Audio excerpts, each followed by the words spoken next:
So hello guys, it's me Ayush और मैं तुम सभी का वेलकम करता हूँ चैनल के एक और ब्रांड न्यू वीडियो में। और आज के वीडियो में हम लोग एक्सप्लेनेशन करने जा रहे हैं कर्स सीरीज के एपिसोड नंबर 8 का। So now without wasting any more time let's get on to the explanation. Episode की शुरुआत में हमें दिखाया जाता है वही ब्लू क्लॉथ वाला बंदा यानी कि वीपिंग मॉन्क, जो कि पत्तों पर खून देखकर बाकी रेड पैलेडियंस से बोलता है कि फादर कार्डन को संदेश भेजो कि मैंने उनके ठिकाने का पता लगा लिया है, जल्दी जाओ और बाकी के साथियों को लेकर आओ। और हम देखते हैं कि बैकग्राउंड से एक लड़की छुप कर ये सब देख रही होती है। सीन जाता है नीमोए की ओर, जहां आर्थर उसे एक ड्रूना नाम की औरत से मिलवाता है जो कि एक स्मगलर है और ये फे लोगों को इस देश से बाहर निकाल सकती है अपनी शिप्स की मदद से। पर गवेन बोलता है कि नहीं, अभी भी इस देश में काफी सारी जगहों पे बहुत सारे फे लोग हैं जो कि हमारे पास नहीं आए हैं और हम लोग उन्हें छोड़ के नहीं जा सकते। पर आर्थर बोलता है कि यार हम लोग इतने सारे लोगों का पेट नहीं भर सकते, ऊपर से अगर हम लोग अब जाने का डिसाइड करते हैं तो हम लोग बहुत सारे लोगों की जानें बचा लेंगे। ड्रूना उन्हें बताती है कि सारे जहाज 6 दिन में आ जाएंगे। इसके बाद सीन शिफ्ट होता है जहां फे एल्डर नीमुए से बोल रहे होते हैं कि बहुत सारे फे लोग अभी भी इस देश में काफी जगहों पे बसे हुए हैं जो कि अभी तक हमारे पास नहीं आए हैं और हम लोग उन्हें छोड़ के नहीं जा सकते। साथ ही साथ फे एल्डर ये भी बोलते हैं कि हम लोग इस आर्थर पे कैसे विश्वास कर सकते हैं, जिसपे नीमुए जवाब देती है क्योंकि आर्थर ने विश्वास को जीता है अपना खून देके। इसके बाद नीमुए बोलती है कि अभी हमारे पास जितने लोग हैं हम सही से उनका पेट नहीं भर पा रहे हैं, तो हमें हमारे पास जितने भी लोग हैं उन सबको लेके यहाँ से जाना ही होगा, हम कम से कम उनको तो बचा लें। तभी वहां पे वो लड़की आ जाती है जो कि वीपिंग मॉन्क को छुप के देख रही थी और वहां आके सबको बताती है कि रेड पैलेडियंस आने वाले हैं। फिर वो लोग डिसाइड करते हैं कि वो लोग ग्रेमेर जाएंगे जहां आर्थर के अंकल एक्टर राज करते हैं। पर साथ ही साथ वहां पे थोड़े बहुत रेड पैलेडियंस भी हैं जिसकी वजह से उन्हें वहां पे जाके उनसे फाइट करके कब्जा करना पड़ेगा जगह को। उसके बाद सीन शिफ्ट होता है और हम देखते हैं कि ईडिस जो कि आइस किंग कम्बर की आर्मी में है, वो वहां पे खड़े होके सब लोगों को बता रही होती है कि ये है वो दाई जिसे सच्चाई मालूम है, जो कि गवाह है कि पेनड्रैगन ऊथर यहाँ का असली उत्तराधिकारी यानी कि राजा नहीं है, वो नकली है और ये बात जाके सबको बता दो। सीन जाता है मर्लिन और आइस किंग कम्बर की ओर, जहां मर्लिन आइस किंग कम्बर से पूछता है कि तुम इस दाई के बदले में चाहते क्या हो, जिसपे मर्लिन जवाब देता है कि बस एक फे लड़की नेम्ड नीमुए, मैं चाहता हूं कि तुम उसे छोड़ दो। आइस किंग कम्बर जवाब देता है अरे टेंशन नॉट, हो जाएगा। एंड फिर मर्लिन से पूछता है कि वैसे ये लड़की तुम्हारी लगती क्या है, जिसपे मर्लिन जवाब देता है कि अरे यार कुछ नहीं, बस मैं एक वादे को, प्रॉमिस को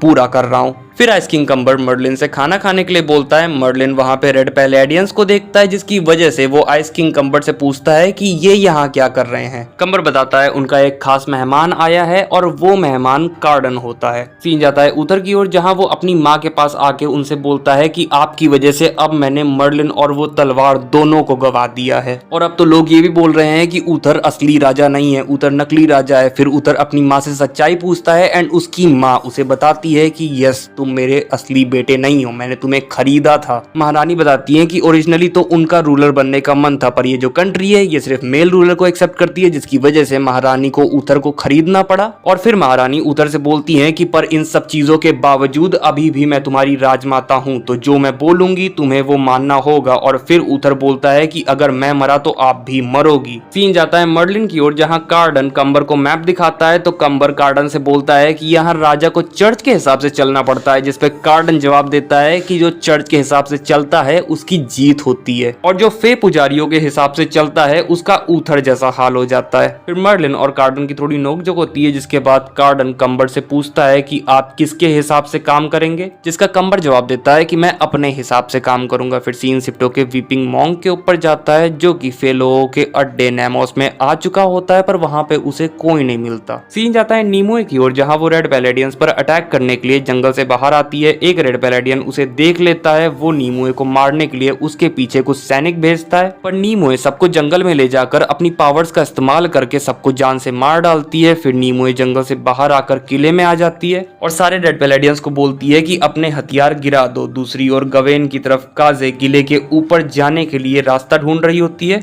फिर एक रेड पैलेडियन नीमुए के पास आकर उसे लड़ाई की चुनौती देता है। उन दोनों के बीच में लड़ाई चालू हो जाती है। पहले तो वो रेड पैलेडियन नीमुए के ऊपर भारी पड़ रहा होता है, पर फिर नीमुए तलवार की पावर का यूज करके उस रेड पैलेडियन को मार डालती है और खुद भी बेहोश होकर गिर जाती है। फिर वहां पे खड़े बाकी के रेड पैलेडियंस नीमोए के ऊपर अटैक करने वाले ही होते हैं, पर तभी गवेन और बाकी के फे लोग किले के ऊपर चढ़ के रेड पैलेडियंस के ऊपर तीर तान देते हैं और बोलते हैं कि अगर वो लोग यहाँ से नहीं गए तो वो लोग सबको जान से मार डालेंगे, जिसे सुनने के बाद वो सारे के सारे रेड पैलेडियंस वहां से भाग जाते हैं। थोड़ी देर बाद वहां पे बाकी फेलोंग आने लगते हैं, जिसमें से आइरिस भी होती है। वो वहां पे मरे हुए रेड पैलेडियंस को देखती है, जिसके बाद वो अपने हाथ में चाकू लिए नीमोए को मारने के लिए आगे बढ़ती है, पर गवेन उसके पास आके उससे बोलता है कि अभी नहीं बच्ची, नीमोए से बाद में मिल लेना, नीमोए सही हो जाएगी। क्योंकि यहाँ पे गवेन को ये लगता है कि आइरिस नीमोए की फैन है और उसके हालचाल लेने आ रही है। फिर नीमोए उठती है और अपने सामने अपनी दोस्त पिम को देखती है, जिसकी वजह से वो उससे पूछती है कि क्या मैं मर गई हूँ। तो पिम उसे बताती है कि अरे नहीं नहीं, तुम बच गई हो। जिसके बाद नीमोए पिम से पूछती है कि तुम्हारे क्या हालचाल है, तुम कैसे बची।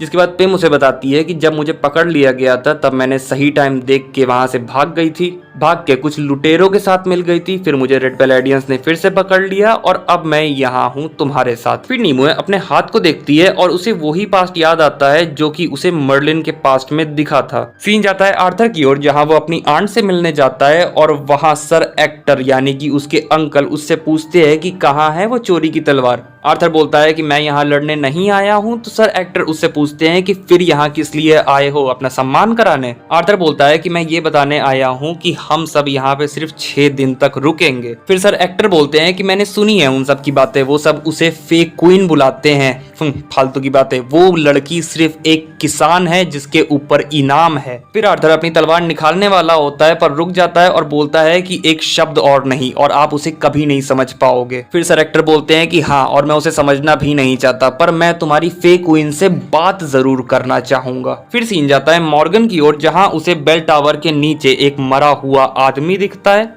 और उसे सीलिया की बात याद आती है जो उसने उससे बोला था कि बेल टावर के नीचे तुम्हें एक मरा हुआ आदमी मिलेगा। फिर मॉर्गन टावर के अंदर जाती है और उसे वहां पे वही अजीब सी औरत मिलती है। मॉर्गन उससे पूछती है, बोलती है कि क्या मैं आपकी कुछ मदद कर सकती हूँ। सीन जाता है नीमोए की ओर, जहाँ पिम नीमोए को घायल डॉफ को ठीक करने के लिए बोलती है। नीमोए अपनी पावर्स का यूज करके डॉफ को ठीक करने का ट्राई करती है पर वो नहीं कर पाती और बोलती है कि सॉरी, देर हो गई है। फिर पिम डॉफ का लकी लॉकेट डॉफ को देती है पर डॉफ मना कर देता है और बोलता है कि नहीं, इसे तुम ही रखो, एंड फिर वो मर जाता है। पिम उस लकी लॉकेट को रेड स्पीयर के एक दूसरे मेंबर को देती है पर वो मना कर देता है, लेने से मना कर देता है और बोलता है कि डॉफ ने इसे तुम्हें दिया है। और वो रेड स्पीयर्स का मेंबर नीमोए को धन्यवाद भी करता है क्योंकि रेड पैलेडियंस ने रेड स्पीयर्स को कैद कर रखा था और नीमोए ने रेड स्पीयर्स को छुड़वाया है, जिसकी वजह से वो नीमोए को धन्यवाद करता है। सीन जाता है मॉर्गाना की ओर, जहां वो एक घायल बंदे की देखभाल करने के लिए उसके पास बैठी होती है।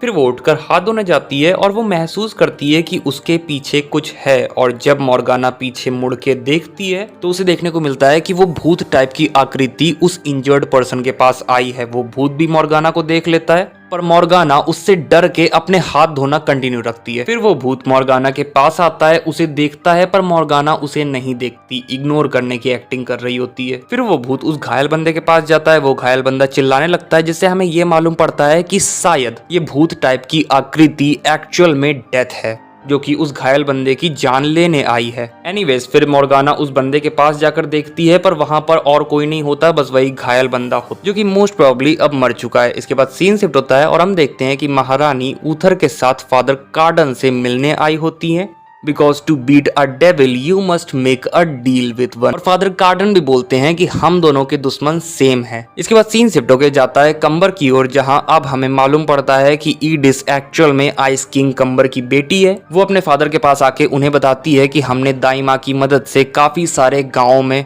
ऊथर के नकली राजा होने वाली बात को फैला दिया है और काफी सारे गांवों को अपने अंडर कर लिया है। पर 2 विलेजेस हैं जो कि हमें थोड़ी सी समस्या देंगे। ईडिस कंबर को एक पपेट दिखाती है। कंबर बोलता है तो तुम जादू से डरती हो, जिसपे ईडिस रिप्लाई देती है कि उस नीमोए ने पूरे शहर के ऊपर अपना कब्जा कर लिया है और उसके पास वो जादुई तलवार भी है, आपको उसे हराना ही होगा। इसके बाद सीन शिफ्ट होकर नीमोए के ऊपर जाता है, जो कि सर एक्टर के पास आके उन्हें धन्यवाद करती है कि सर एक्टर उसे और उसके लोगों को यहाँ रहने दे रहे हैं, हैं। सर एक्टर जवाब देते हैं कि वो अपनी मर्जी से नीमोए और उसके लोगों को यहाँ नहीं रहने दे रहे हैं। और नीमोए बोलती है कि हाँ, मुझे मालूम है कि हमने फोर्सफुली इस सिटी को कैप्चर किया है और मैं आपसे प्रॉमिस करती हूँ कि जब तक मैं यहाँ पे हूँ तब तक आप ग्रेमेयर में एज अ गेस्ट वेलकम किए जाएंगे एंड 6 दिन बाद जैसे ही हम लोग यहाँ से चले जाएंगे आपको आपकी सिटी वापस मिल जाएगी, पर जब तक मैं यहाँ पे हूँ आप मेरे थ्रोन पे बैठे हो। इसके बाद सर एक्टर थ्रोन से उठ जाते हैं और नीमोए को बोलते हैं कि एंजॉय कर लो अपना ये छोटा सा राज सिंहासन जब तक तुम्हारे पास है। फिर नीमोए गद्दी पे बैठ जाती है और अपने साथियों से पूछती है कि न्यूज क्या है। तो वो लोग नीमोए को बताते हैं कि बहुत सारे फेलोग आ चुके हैं पर बहुत सारे फेलोग मिसिंग भी हैं, जिसकी वजह से नीमोए ग्रीन नाइट को ऑर्डर देती है कि एक सर्च एंड रेस्क्यू स्क्वाड बनाओ। वो चोर बच्चा स्क्विरल नीमोए से पूछता है कि क्या मैं भी इस पार्टी इस स्क्वाड को ज्वाइन कर सकता हूँ, जिसका नीमोए जवाब देती है कि हाँ, पर अगर सिर्फ ग्रीन नाइट अलाउ करे तो। इसके बाद स्क्विरल ग्रीन नाइट और काजे रूम से चले जाते हैं। फिर नीमोए जब थ्रोन से उठती है तब उसे चक्कर आ जाते हैं। आर्थर उसे समझाता है कि तलवार तुम्हें कमजोर कर रही है। आर्थर नीमोए को आगे समझाता है कि जैसे ही ग्रीन नाइट बाकी के लोगों को ढूंढ के लाता है हमें तैयार रहना होगा यहाँ से जाने के लिए। पर नीमोए उससे बोलती है कि यार हम लोगों को फोर्स नहीं कर सकते उनका घर छोड़ के जाने को, हम लोग यहाँ सुरक्षित हैं। और फिर आर्थर पूछता है कि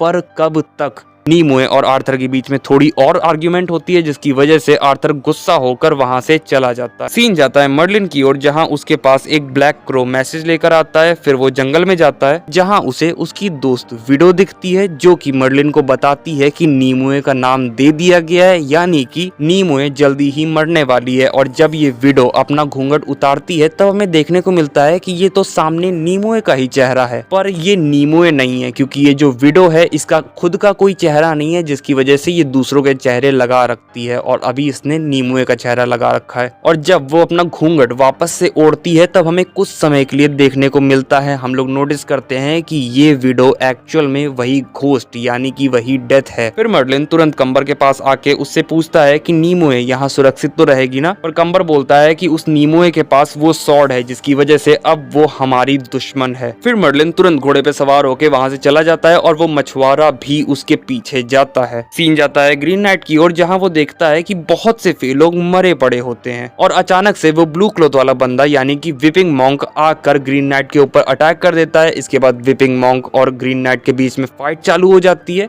जिसमें विपिंग मॉन्क ग्रीन नाइट के पेट में तलवार घुसा देता है और ये सब कुछ छुप के स्क्विरल देख रहा हो। सीन जाता है नीमोए की ओर जहां आर्थर उसे बताता है कि हमारे आदमी वापस नहीं आए हैं। फिर वहां फे एल्डर एक कटा हुआ सर अपने साथ लाते हैं और बताते हैं कि हमारे साथी पकड़े गए। नीमोए और आर्थर बाहर जाते हैं जहाँ काजे उन्हें बताती है कि ग्रीन नाइट को विपिंग मॉन्क ने पकड़ लिया है। फिर लोग बोलते हैं कि सैनिक आ रहे हैं, दरवाजा बंद करो। आर्थर और नीमोए किले के ऊपर जाकर देखते हैं कि लेफ्ट साइड से कंबर की सेना और राइट साइड से रेड पैलेडियंस आ रहे होते हैं और बूम, इसी के साथ एपिसोड खत्म हो जाता है। सो गाइस बस यही था वीडियो। अगर वीडियो अच्छा लगा हो लाइक कर देना, चैनल पे नए आए हो तो सब्सक्राइब करके बेल आइकन दबा देना। मैं मिलूंगा तुम लोगों से नेक्स्ट वीडियो में, तब तक के लिए बाय बाय टाटा।